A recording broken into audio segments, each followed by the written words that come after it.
মুমিনুনা ইখওয়া। আল্লাহ বলেন বিশ্বাসীরা ভাই ভাই, মুমিনরা ভাই ভাই। এটা ফিল করতে হবে, শুধু মুখে বললে হবে না। আমরা কিন্তু ভাই ভাই, উই আর ব্রাদার্স ইন ইসলাম। ইন্নামাল মুমিনুনা ইখওয়া, বিশ্বাসীরা ভাই ভাই। ফাআসলিহু বাইনা আখাওয়াইকুম।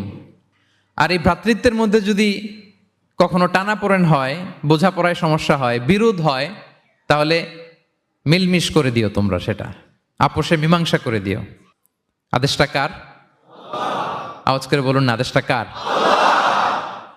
আর ওয়াত্তাকুল্লাহ, আল্লাহকে ভয় করো। লাআল্লাকুম তুরহামুন, তাহলে তোমরা অনুগ্রহ প্রাপ্ত হবে। তাহলে প্রথম মেসেজ হচ্ছে আমরা ভাই ভাই, উই অল আর ব্রাদার্স।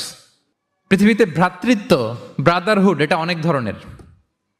এক নম্বর ভ্রাতৃত্ব হচ্ছে আল উখুয়া আল ইনসানিয়া, মানবিক দিক থেকে ভাই। যারাই মানুষ তারাই ভাই, কারণ আমাদের আদি পিতার নাম, আদিমা